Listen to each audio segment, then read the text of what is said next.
Throwaway account because a few people I know use Reddit, and I don't want this connected to my main until everything is legally over. I'm 34, my wife is 32, and we had been together for 11 years, married for almost 7. If someone had asked me a year ago whether she would ever cheat on me, I would have laughed. She could be incredibly sharp during arguments, sometimes saying things that cut deeper than she realized, but I always convinced myself that was just how she handled conflict. We'd argue, she'd lash out, then 20 minutes later she'd act like nothing had happened. I kept telling myself every marriage had rough patches. Looking back, I ignored more red flags than I cared to admit. The lies started small. She'd tell me she was staying late at work, but I'd see social media posts from coworkers showing everyone had left hours earlier. She'd claim she had dinner with her sister, only for her sister to post pictures from another city that same evening. When I asked simple questions, she'd immediately turn defensive. "Are you seriously keeping tabs on me now?" That became her favorite response. If I noticed something that didn't add up, I was paranoid. If I questioned a story that obviously didn't make sense, I was controlling. Somehow every conversation ended with me apologizing, even when I was the one trying to understand why her explanations kept changing. Then everything started happening at once. She changed the password on her phone after using the same one for years. She started sleeping with it under her pillow. She claimed she hated staying out after work, yet suddenly she was working late 3 or 4 nights every week. The strangest part was how affectionate she became afterward. Whenever she'd been distant for days, she'd suddenly surprise me with my favorite dinner, buy me little gifts, or tell me how lucky she was to have me. At the time I thought maybe she felt guilty for how she'd been treating me. I had no idea how close I was to the truth. One evening she texted me around 8:30. "Still at work. Complete disaster. Don't wait up." I stopped at a grocery store on the way home because we'd run out of coffee. While I was standing in line, one of her coworkers recognized me. We talked for less than a minute. "Trying to make conversation," I joked. "Sounds like you guys are having a rough night." He looked confused. "What do you mean?" She said everyone's still at the office. He frowned. "We all left around 6. I forced a smile, pretended I'd mixed up the days, and walked back to my car with my stomach in knots. When she came home after midnight, she walked in carrying takeout, smiled, kissed my forehead, and casually said, "Work was insane." She looked me straight in the eyes and lied without the slightest hesitation. I asked which project had kept everyone so late. She invented an entire story on the spot: clients, deadlines, meetings, names, complaints. The problem was that I already knew it wasn't true. That night changed something inside me. Before then I was looking for reasons to trust her. After that conversation I started wondering what else she was hiding. For the next week I barely slept. Every notification on her phone caught my attention. Every smile while texting made my stomach sink. Then something happened completely by accident. She forgot her smartwatch on the bathroom counter while taking a shower. It buzzed once. Then again. Then a third time. I wasn't planning to touch it, but the screen lit up with a preview.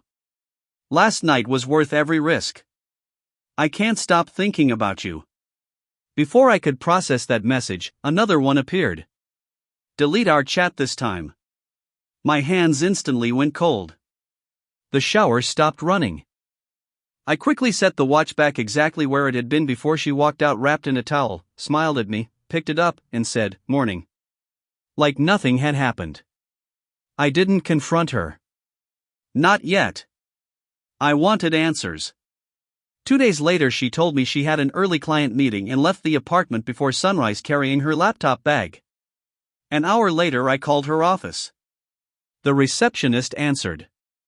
"Oh, she's off today." Another lie. Without thinking, I grabbed my keys and drove around until I spotted her car parked outside a small hotel on the edge of downtown. I sat there trying to convince myself there had to be another explanation. Maybe a business breakfast. Maybe a meeting. Maybe. Then she walked out. She wasn't alone. She was laughing with a man I'd never seen before. He reached for her hand. She didn't pull away. Then he kissed her. Not an awkward kiss. Not a friendly one. The kind of kiss two people share when they've done it 100 times before. Every excuse I'd ever made for her disappeared in that moment. Then she looked up. Our eyes met across the parking lot. For a split second we just stared at each other. The color drained from her face. Then, almost unbelievably, she recovered.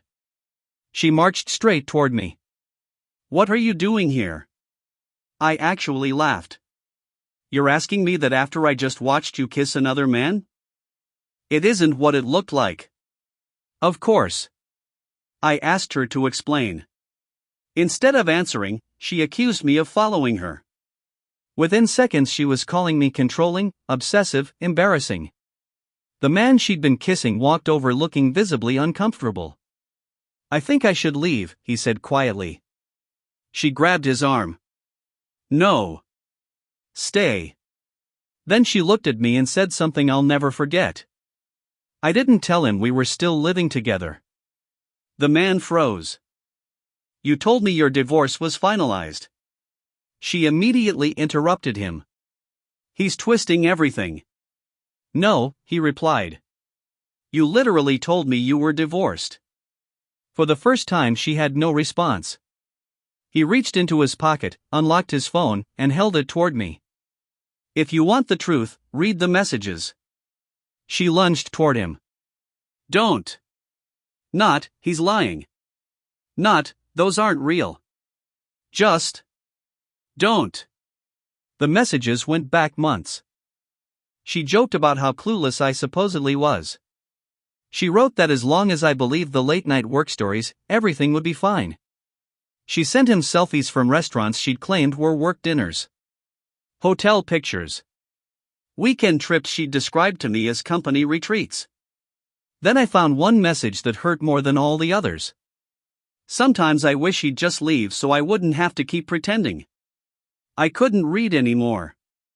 She tried saying she hadn't meant it. I reminded her she had written it. She blamed being angry. I reminded her she had still written it. Then my phone rang. Our next-door neighbor. He sounded worried. "Hey, there's a moving truck outside your apartment." I drove home immediately. Half our apartment was already empty. Pictures were missing from the walls. The television was gone. Furniture we'd saved for together had disappeared. Even my grandmother's dining table was being carried downstairs. One of the movers asked whether I was the husband. When I said yes, he looked surprised. "Your wife said everything belonged to her." I asked where it was all going. He hesitated before reading the address from his paperwork. It wasn't a storage unit. It was another house. A house I'd never seen before. My phone buzzed. "Please don't go there." Then another message. "There are things you don't know."